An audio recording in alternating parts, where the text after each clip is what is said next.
السلام عليكم حبايبي الغاليين، يا رب تكونوا بصحة وبألف خير. هنعمل النهاردة البيتي فور.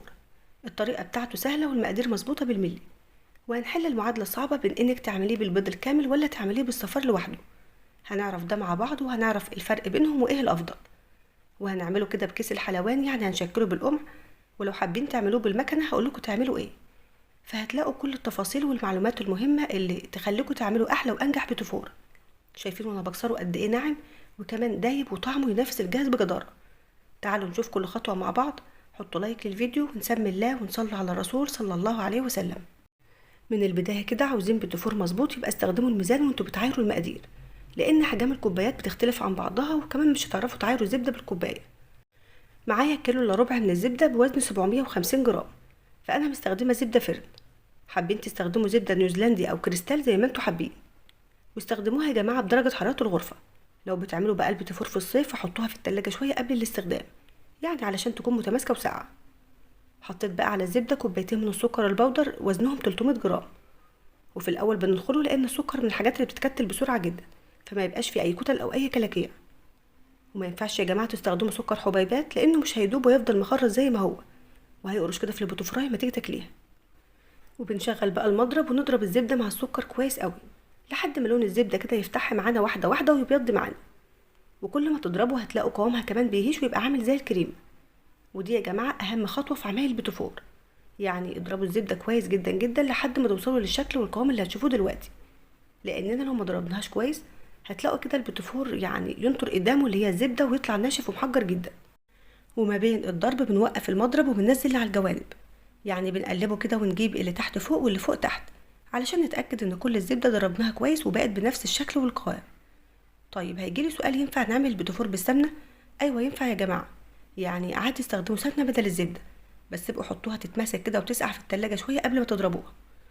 وهتحطوا بقى نفس مقدار الزبدة سمنة، وتعملوا بقى نفس الخطوات والطريقة بالظبط من غير اي اختلاف. وممكن كمان تعملوا خليط بين السمنة والزبدة، يعني تخلوا نص المقدار سمنة والنص التاني زبدة. بس الافضل بالنسبة لي يعني هو الزبدة، بتطلع البيتي فور ما شاء الله بافضل نتيجة. وبعد بقى ما ضربتوا الزبدة كويس وبقت فاتحة وقوامها كريمي بالشكل اللي شفتوه، هننزل بقى بالبيض. وحيرة كل الناس، يا ترى هنعمل البيتي فور بالبيض الكامل ولا هنعمله بالصفار لوحده وايه الافضل؟ فهنا هنمسك العصاية من النص، يعني اللي هنعمله ببيض كامل ولا هنعمله بالصفار لوحده. فهنستخدم يا جماعة بيضتين كاملين واتنين صفار بيضة. فالبيض الكامل بيدي قرمشة للبيتي فور وبيخليه ماسك نفسه اكتر، اما صفار البيض بيدي نعومة اكتر وبيخلي البيتي فور طعمه غني ودايب على الاخر. فما بتحط بيضتين كاملين واتنين صفار بيضة، كده البيتي فور بيطلع معاكم مقرمش وماسك نفسه وفي نفس الوقت دايب وناعم جدا، كمان طعمه بيكون جميل قوي. لكن يا جماعة لو حابين تعملوه ببيض كامل فبيكون رايح على بسكوت شوية. وبرضه لو حابين تعملوه يعني بصفار لوحده، كده بيطلع ناعم قوي، وهتلاقوا كده البوتفرايه مش مستحمله حتى تلمسوها بايديكم. فعلشان كده مزجنا بين الاتنين وخدنا الميزه في ده والميزه في ده. وبننزل بقى بيضه بيضه بالتدريج لحد ما تخلصيهم ضرب ويمتزجوا مع الخليط كويس. وحطيت فانيليا علشان تضيع لي اي ريحه زفاره من البيض. وفي المرحله دي مش بنبالغ في الضرب ولا اي حاجه، يعني بمجرد ما تلاقوا البيضه اختفت وامتزجت كويس بتنزلوا بالتانيه وراها، وهكذا لحد ما تخلصوا البيض. بعد كده بقى هننزل بالدقيق، ومقدار الدقيق كيلو بالظبط، يعني استخدموا دقيق خاص بالكحك او البسكوت او تستخدموا دقيق لجميع الاغراض. فانا بالنسبه لي مستخدمه دقيق الضحى لجميع الاستعمالات.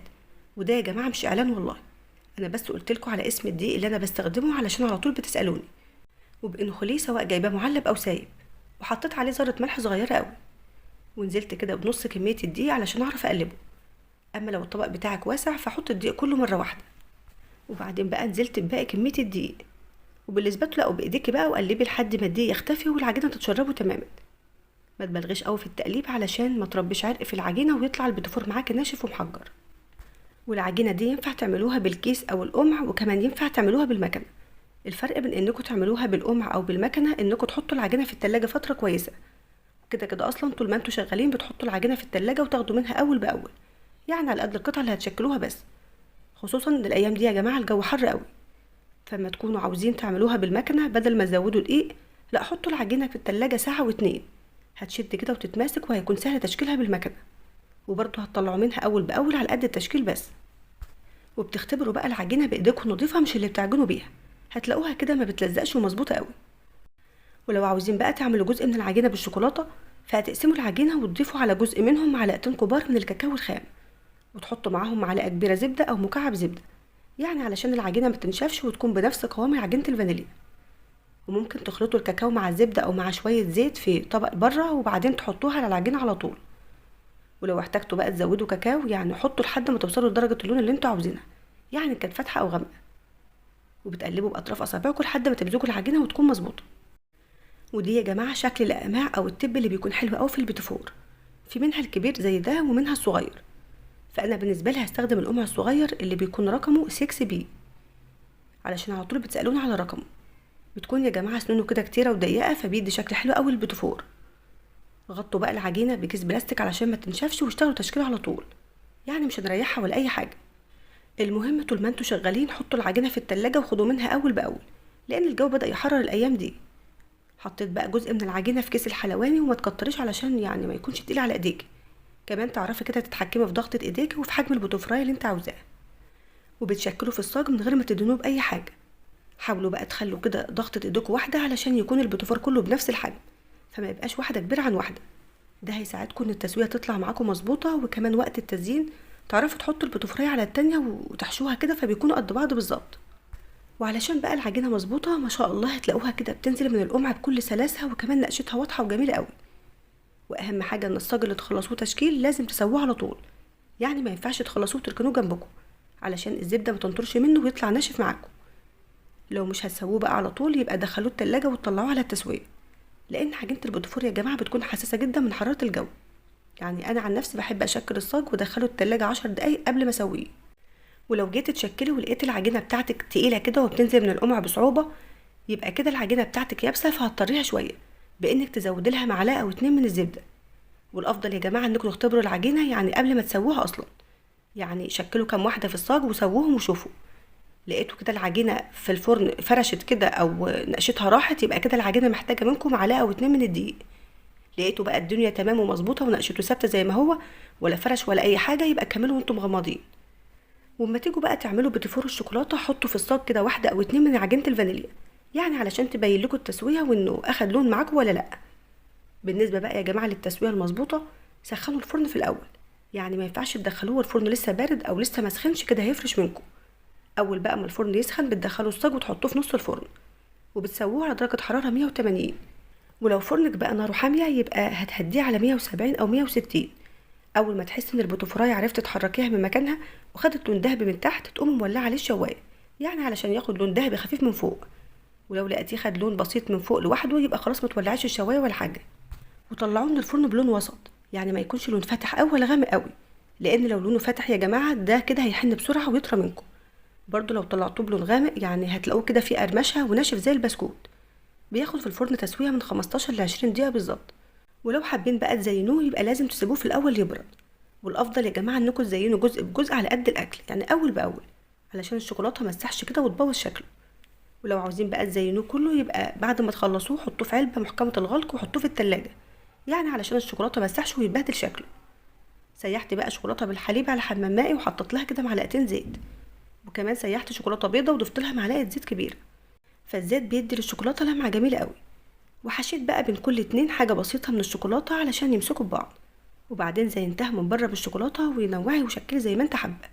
يعني البيتفور ليه كده اشكال وطرق تزيين كتيره قوي، يعني خدي اي فكره واعمليها علشان تطلعي بيتفور كده سبيشال وافخم من بتاع المحلات كمان.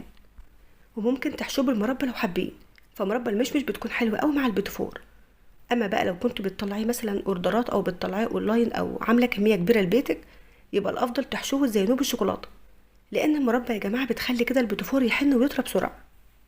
وما تيجوا بقى تزينوه وتطلعوه كده من الشوكولاته حطوه على ورق زبده او استرتش راب او حتى كيس تلاجة، علشان لما ينشف تعرفوا تشيليه كده بكل سهوله من غير ما يلزق في الطبق.